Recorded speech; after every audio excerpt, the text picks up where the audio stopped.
Hello everyone, स्वागत है आपका आपके अपने YouTube channel current affairs only पर। आप देख रहे हैं यूजीसी नेट 2020 पेपर 2 के सोशियोलॉजी सब्जेक्ट पर डेली क्विजेस के हमारे इस वीडियो को। अभी हम कर रहे हैं चैप्टर 1 यानी क्लासिकल सोशियोलॉजिकल ट्रेडिशंस, शास्त्रीय समाजशास्त्रीय परंपराएं के क्वेश्चंस को सॉल्व। कल क्वेश्चन नंबर 96 तक हमने किया था, ये है हमारा पार्ट 5। आज हम करेंगे क्वेश्चन नंबर 97 से 112 तक के क्वेश्चंस को सॉल्व। अगर आपने पिछले वीडियोस को नहीं देखा है तो डिस्क्रिप्शन में हमने लिंक दे रखा है, आप वहां से बाकी वीडियोस को देख सकते हैं। चलते हैं नेक्स्ट स्लाइड पर और शुरू करते हैं आज के इस क्विज को। आज के क्विज का हमारा पहला क्वेश्चन है, दी गई प्रमुख रचनाओं में कौन सही सुमेलित है। यहाँ एक तरफ सारी रचनाएं दी हुई हैं और एक तरफ वर्ष दिया हुआ है। हमें इसे मैच द कॉलम वाली जो बात होती है वही मैच करना है। सुसाइड, एजुकेशनल, मॉरल, सोशलिज्म, इस सब के सामने लिखा हुआ है कि सुसाइड 1897 में लिखी गई थी, एजुकेशन मॉरल 1925 में लिखी गई थी, सोशलिज्म 1928 में लिखी गई थी। तो ये सारी बातें बिल्कुल सही है। तो यानी कि डी नंबर 1, 2, 3 ऑप्शन जो है ये सही है। 97 का आंसर है डी नंबर। सुसाइड 1897 में, एजुकेशनल मॉरल 1925 में और सोशलिज्म 1928 में लिखी गई थी। नेक्स्ट क्वेश्चन हमारा, निम्न कथनों पर विचार कीजिए। ये सारे कथन वाले क्वेश्चंस हैं। क्वेश्चन 2-3 फॉर्मेट में आते हैं। एक तो जो ऑब्जेक्टिव टाइप क्वेश्चन होते हैं, दूसरा कि ये कथन के फॉर्म में होगा, 1, 2, 3 कथन। इसमें से हमें पता लगाना है कि केवल एक सही है या 2, 3 सही हैं या 1, 2 सही हैं या फिर 1, 2, 3 यानी सारे सही हैं। तो इस टाइप के क्वेश्चंस को हम अभी कर रहे हैं। यहाँ पहला कथन है, मार्क्स का कम्युनिस्ट मैनिफेस्टो साम्यवादी दर्शन और क्रांति प्रक्रिया का मूलाधार है। ये बिल्कुल सही है। मार्क्स जर्मन दार्शनिक फ्यूयरबैक से प्रभावित था। ये भी सही है। लास्ट वन है, मार्क्स ने अतिरिक्त मूल्य के सिद्धांत का उल्लेख द ग्रोथ गामा में किया है। आपको ये बताना है कि केवल एक सही है, 2, 3 सही है, 1, 2 सही है या फिर 1, 2, 3 तीनों कथन सही हैं। तो इस क्वेश्चन का आंसर है सी नंबर, यानी मार्क्स ने अतिरिक्त मूल्य के सिद्धांत का उल्लेख द ग्रोथ गामा में नहीं किया है। ये यहाँ पे दिया हुआ है कि इन्होंने किया है, तो ये कथन गलत है, बाकी के 2 कथन सही हैं। तो कथन वाले क्वेश्चंस को सॉल्व हमें इसी तरह करना है। सेकंड क्वेश्चन है, निम्न कथनों में असत्य कथन की पहचान कीजिए, यानी इसमें गलत कौन सा है।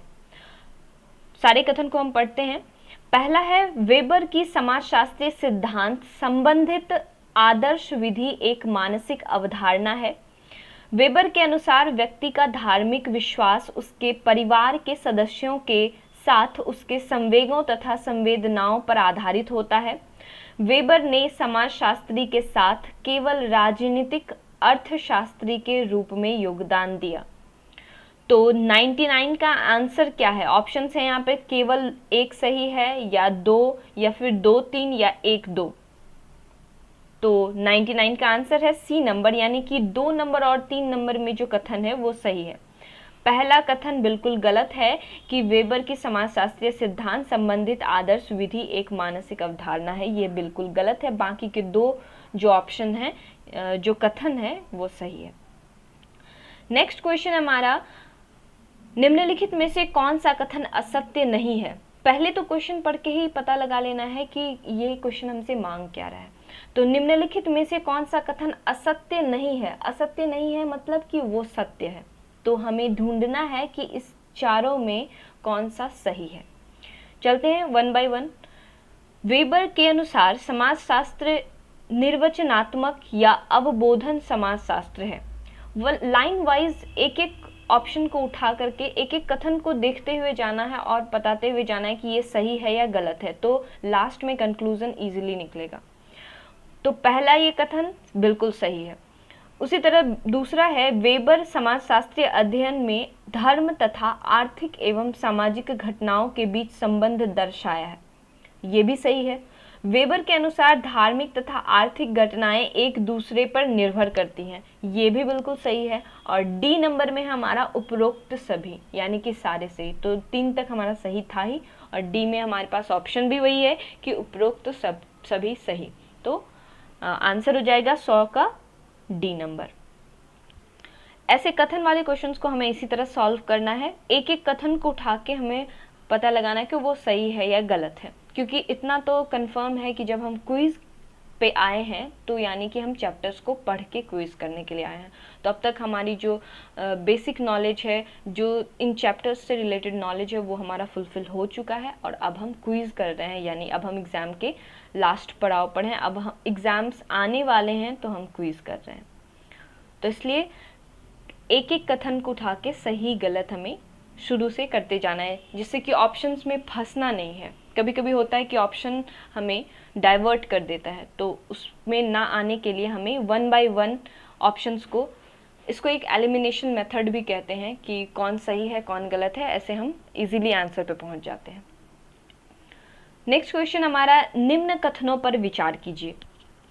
पहला क्वेश्चन है, मार्क्स ने समाजवादी चिंतन को एक वैज्ञानिक दृष्टिकोण प्रदान किया। सेकेंड वन, मार्क्स के अनुसार राज्य का जन्म जीवन के लिए हुआ है और शुभ जीवन के लिए उसका अस्तित्व है। थर्ड, मार्क्स के क्रांति का सिद्धांत एंजल्स के ऐतिहासिक भौतिकवाद की संकल्पना से संबंधित है। उपरोक्त कथनों में कौन सा सही है? ये इनमें से कौन सा सही है? सही हैं इसलिए लगाया गया है कि एक भी सही हो सकता है या फिर तीनों सही हो सकते हैं या दो। ऑप्शंस में भी वही है, केवल एक और 3, 2 और 3 और 1, 2 और 3। तो 101 का आंसर है हमारा।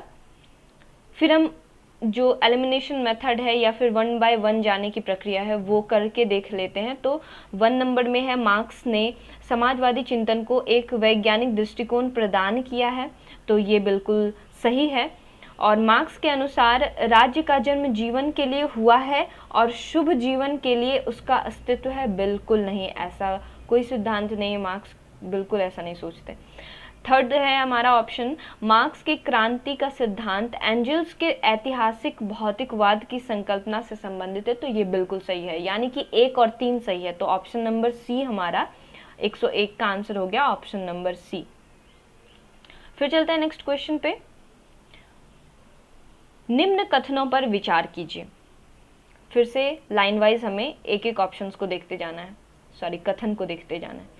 तो पहला है, समाज की धार्मिक एकात्मकता जितनी अधिक होगी आत्महत्या की संख्या उतनी ही कम होगी, तो ये सही है। समाज की धार्मिक एकात्मकता जितनी अधिक होगी आत्महत्या की संख्या उतनी ही कम होगी।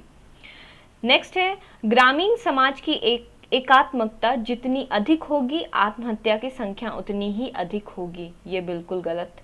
दुर्खिम के अनुसार व्यक्ति एक प्रकार्यात्मक एक ही तंत्र है, ये भी बिल्कुल गलत है। यानी ऑप्शन देखने से पहले हमारा आंसर हमें मिल गया है कि 1 नंबर आंसर होगा, यानी ऑप्शन में दिया हुआ है एक, केवल एक, ये सही आंसर है। 102 का हो गया, केवल एक, यानी कि 1 नंबर कथन जो है ये सही है, बाकी सब गलत है। नेक्स्ट क्वेश्चन पे चलते हैं। अब जैसे ये क्वेश्चन जो चीज़ दिखा रहा है, एक तरफ रचनाएं होती हैं और एक तरफ वर्ष लिखा हुआ होता है, यानी हमें जानना है कि कौन कौन सी रचनाएं हैं और किस वर्ष उसे लिखा गया है। साथ ही हमें ये भी जानना बहुत ज़रूरी है कि ये रचनाएं किनकी हैं, किन्होंने लिखा है इसे। तो हम बात कर रहे हैं अभी चैप्टर सोशियोलॉजिकल ट्रेडिशंस की, यानी शास्त्रीय समाजशास्त्रीय परंपराएं की, और ये एक यूनिट है, फर्स्ट यूनिट, जिसका कि ये पहला चैप्टर है और इसमें बस 3 सोशियोलॉजिस्ट की ही बात होती है। वो 3 कौन है? पहले हैं Emile Durkheim, second one Max Weber and third one Karl Marx. तो यहाँ इस चैप्टर से हम आपको क्वेश्चंस करवा रहे हैं, यानी इन्हीं 3 सोशियोलॉजिस्ट के बुक्स की बात होगी, इन्हीं के रचनाओं की बात होगी। तो इन तीनों में से ये सारी रचनाएं किनकी किनकी है ये भी हम बात करेंगे, और फिर वो किस वर्ष लिखी गई हो वो तो बात होगी। तो इसमें क्वेश्चन क्या मांग रहा है कि निम्नलिखित सूचियों में कौन सही सुमेलित नहीं है, यानी कि इसमें कौन सा सही नहीं है। तो पहला है Protestant ethic and the spirit of capitalism, ये 1905 में लिखी गई है, तो हाँ ये 1905 में लिखी गई है। Second one, the theory of social and economic organization 1920, तो ये मैं बता दूं कि ये 1920 में नहीं, ये 1922 में लिखी गई है। द सिटी 1922 में सच में लिखी गई है, और द सिविल वॉर भी 1871 में ही लिखी गई है। यानी कि इसमें पूछा गया था कि कौन सुमेलित नहीं है, तो आंसर हो जाएगा 103 का B number. The theory of social and economic organization ये 1920 में लिखी गई है, और ये सारी रचनाएं मैक्स वेबर की हैं। ये चारों की चारों रचनाएं मैक्स वेबर की हैं। चलते हैं नेक्स्ट क्वेश्चन पे। फिर से वही उसी तरह के क्वेश्चंस हैं, एक तरफ रचनाएं हैं और एक तरफ वर्ष। इसमें हमें कहना है दी गई सूचियों पर विचार करें, और तो यहाँ पे कौन कौन सी रचनाएं हैं, the religion of India, the religion of China and the city. तो फिर से ये तीनों बुक्स जो है, ये तीनों रचनाएं जो हैं, ये मैक्स वेबर की रचनाएं हैं, ये मैं आपको बता दे रही हूँ। और अब हमें सुमेलित करना है, तो द रिलीजन ऑफ इंडिया 1916 में ही लिखी गई थी, द रिलीजन ऑफ चाइना भी 1916 में ही लिखी गई थी, और द सिटी 1922 में लिखी गई थी। ये बिल्कुल सही है, तीनों चीज़ें सही हैं। यानी हम अब ढूंढेंगे कि पहले क्वेश्चन क्या पूछा गया, उपरोक्त सूचियों में कौन सी सूची सही सुमेलित है। तो 1 2 3 तीनों सही है, तो इसका आंसर हो जाएगा डी नंबर। चलते हैं नेक्स्ट क्वेश्चन पे। 105, निम्न कथनों पर विचार कीजिए। अब इसमें फिर कथन वाले क्वेश्चन है। मार्क्स के साम्यवादी समाज में न केवल समानता स्थापित करने का विचार था, बल्कि राजनीतिक शक्ति के उन्मूलन का विचार भी निहित था। सेकेंड, मार्क्स के अनुसार पूंजीवादी राज्य का एकमात्र उद्देश्य शोषण को बढ़ावा देना था तथा इसके माध्यम से बुजुर्ग वर्ग के समग्र दीर्घकालीन हितों की रक्षा करना है। थर्ड वन, मार्क्स के अनुसार सर्वहारा के अधिनायक तंत्र अवस्था में श्रमिक उत्पादन के साधनों पर नियंत्रण रखते हैं। उपरोक्त कथनों में कौन सा सही है? ऑप्शंस हैं केवल 1, केवल 2 और 3, 1 और 2, या फिर 1 2 3। तो 105 का आंसर है बी नंबर। 105 का आंसर है बी नंबर, यानी कि 2 और 3 इसमें से सही है। अब है क्वेश्चन नंबर 6, सुमेलित कीजिए। मार्क्स की रचनाएं हैं एक तरफ और एक तरफ वर्ष दिया हुआ है। Das Capitals, value, price and profit, the civil war and the poverty of philosophy. 1 by 1 हमें ईयर्स याद रखना है। तो दास कैपिटल कब लिखा गया था? तो ये लिखा गया था 1867 में, यानी ए का हो गया 4। वैल्यू, प्राइस एंड प्रॉफिट ये लिखा गया था 1865 में, यानी कि 3 नंबर। सी का हो जाएगा द सिविल वॉर, सी का ये लिखा गया था 1871 में, यानी 2। और D number the poverty of philosophy ये लिखा गया था 1844 में, यानी कि सीक्वेंस हमारी तरफ से हो जाएगा 4 3 2 1। तो देखते हैं ये कहाँ पे है, तो ये है सी नंबर में। सो आंसर होगा 106 का सी नंबर 4321, यानी दास कैपिटल हो गया 1867, वैल्यू, प्राइस एंड प्रॉफिट हो गया 1865, the civil war 1871 and the poverty of philosophy 1844। चलते हैं नेक्स्ट क्वेश्चन पे। अब यहाँ पे एक और असर्शन एंड रीजन, कथन और कारण वाला ये क्वेश्चन है। इसमें सारे क्वेश्चंस 107 से 112 तक सारे क्वेश्चन जो हैं ये बेस्ड हैं इसी कूट पर, यानी कि यही फॉर्मूला है सबका, यही 4 कॉमन ऑप्शंस हैं। इसमें ऑप्शंस क्या है? कथन, मैं क्वेश्चन दिखा देती हूँ। ये रहा हमारा 107 नंबर। इस तरह से कथन दिया हुआ है और कारण दिया हुआ है। कथन को ए से डिनोट किया गया और कारण को आर से डिनोट किया गया है। और हमारे पास ऑप्शंस क्या हैं? तो पहला ऑप्शन है ए और आर दोनों सही है, यानी कथन और कारण दोनों सही हैं, तथा आर ए की सही व्याख्या नहीं करता, सही व्याख्या है, यानी कि रीजन जो है वो कथन की सही व्याख्या करता है। सेकंड है ए और आर दोनों सही हैं, दोनों सही है, परंतु आर ए की सही व्याख्या नहीं है। थर्ड, ए सही है किंतु आर गलत है। और डी में है ए गलत है किंतु आर सही है। तो अब चलते हैं क्वेश्चन पे। तो 107, दुर्खिम मानते हैं कि व्यक्ति मात्र अपने सामाजिक वातावरण का उत्पाद होते हैं, और कारण है दुर्खिम ने विचलन के सामाजिक परिदृश्य के रूप में आत्महत्या का अध्ययन किया और दर्शाया कि यह निश्चित रूप से सामाजिक कारकों द्वारा रूप धारण करती है, बजाय सिर्फ व्यक्तिगत मानसिक परेशानियों के द्वारा। तो कथन भी सही है और कारण भी सही है, कथन भी सही है और कारण भी सही है, लेकिन कारण कथन की सही व्याख्या नहीं करता, यानी कि इसका आंसर हो जाएगा बी नंबर। ए और आर दोनों सही है, परंतु आर ए की सही व्याख्या नहीं करती है। नेक्स्ट क्वेश्चन हमारा, इसका आंसर हो जाएगा बी नंबर। 108, मार्क्स ही एकमात्र ऐसा लेखक है जिसकी कृतियों को वैज्ञानिक कहा जा सकता है। कथन तो सही है। कारण, जहां पर मार्क्सवाद समाप्त होता है वहां से अराजकतावाद प्रारंभ होता है। तो आपने पढ़ा होगा और आप जानते हैं कि कारण भी यहाँ पे सही है। तो कथन और कारण तो सही है। अब ये देखना है कि कौन किसकी व्याख्या करता है। तो ना तो यहाँ पर कथन कारण का व्याख्या कर रहा है, ना कारण ही कथन का। तो यहाँ आंसर क्या हो जाएगा हमारा? फिर से हमारा आंसर हो जाएगा बी नंबर, यानी कि कथन सही है, कारण भी सही है, लेकिन कारण कथन का व्याख्या नहीं करता है। नेक्स्ट क्वेश्चन हमारा, मार्क्सवादी परस्पर निर्भरता एवं परराष्ट्रवाद से निश्चित होने वाली साम्ययुक्त समाज व्यवस्था की संभावना के प्रति संशयवादी हैं। कारण है, मार्क्सवादी विश्वास करते हैं कि क्रोध राज्यों के प्रभावी वर्ग अपनी शक्ति का उपयोग उन प्रक्रियाओं को नियंत्रित करने में करेंगे जो यह सुनिश्चित करती है कि परस्पर निर्भरता बहुत अधिक असीमित बनी रहे और परराष्ट्रीय संस्थाएं व शासन पूंजीवादी व्यवस्था को पुनर्जीवित करें। तो इसमें कथन और कारण दोनों सही है और व्याख्या भी, कारण जो है वो कथन की व्याख्या भी कर रही है। यहाँ पर मार्क्सवादी परस्पर निर्भरता और परराष्ट्रवाद की बात हो रही है यहाँ, और कारण में भी मार्क्सवादी विश्वास करते हैं कि क्रोध राज्यों के प्रभावी वर्ग अपनी शक्ति का उपयोग उन प्रक्रियाओं को नियंत्रित करने में करेंगे जो यह सुनिश्चित करती है कि परस्पर निर्भरता बहुत अधिक असीमित बनी रहे और परराष्ट्रीय संस्थाएं व शासन पूंजीवादी व्यवस्था को पुनर्जीवित करें।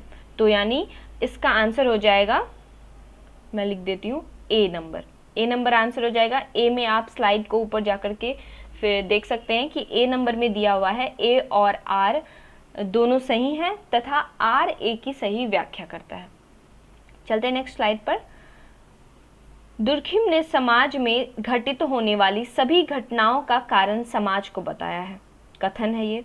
कारण में है, समाज प्रकार्यात्मक एक ही तंत्र है, अर्थात इसे आपस में संबंधित अवयवों के एक तंत्र के रूप में देखना चाहिए। तो इसमें कथन सही है, कारण भी सही है, लेकिन कारण जो है वो कथन की सही व्याख्या नहीं कर रहा है। तो इसका आंसर हो जाएगा क्या? B number. B number answer हो जाएगा 110 का। नेक्स्ट क्वेश्चन हमारा कथन है, वेबर ने प्राकृतिक विज्ञान एवं समाजशास्त्र में प्राकृतिक घटना एवं सामाजिक क्रिया के आधार पर भेद किया है। और कारण है, प्राकृतिक घटनाएं ना तो अर्थपूर्ण होती है और ना ही उनका कोई उद्देश्य होता है।